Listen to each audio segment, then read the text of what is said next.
9:30च्या बातमीपत्रात मी शिबानी जोशी आपलं स्वागत करते। आता पाहूया बातम्या विस्ताराने। केंद्रीय वित्तमंत्री निर्मला सीतारामन यांनी आज राज्यसभेत विनियोजन विधेयक 2026 वरच्या चर्चेला उत्तर दिलं। LPG संकटावर बोलताना सरकार केवळ आयात होणाऱ्या इंधनावर अवलंबून नाही, तर ऊर्जा क्षेत्रात स्वयंपूर्ण होण्यासाठी गेल्या दशकभरात सरकारनं अनेक उपाययोजना केल्या आहेत। देशांतर्गत LPG उत्पादनात 25% वाढ झाली आहे, असं त्यांनी सांगितलं। कोविडच्या काळापासूनच भारताच्या स्थूल अर्थव्यवस्थेची स्थिती मजबूत आणि स्थिर आहे। त्यामुळे एका पाठोपाठ एक संकटांच्या मालिकेनंतरही भारताची अर्थव्यवस्था मजबूत असल्याचं त्या म्हणाल्या।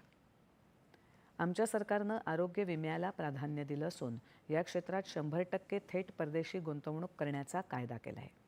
तसंच ग्रामीण क्षेत्रात आरोग्य विमा व्याप्ती वाढवण्यासाठी सरकार प्रयत्न करत असून 25,000 ग्रामपंचायतींमध्ये विमा सुविधा पोहोचवली जाणार आहे। सरकार पुरस्कृत विमा योजनांचीही त्यांनी आकडेवारीसह माहिती दिली। PM मुद्रा सरकारच्या लोकप्रिय योजनांपैकी एक असून लक्षावधी लघु उद्योजकांना या योजनेचा लाभ झाला आहे।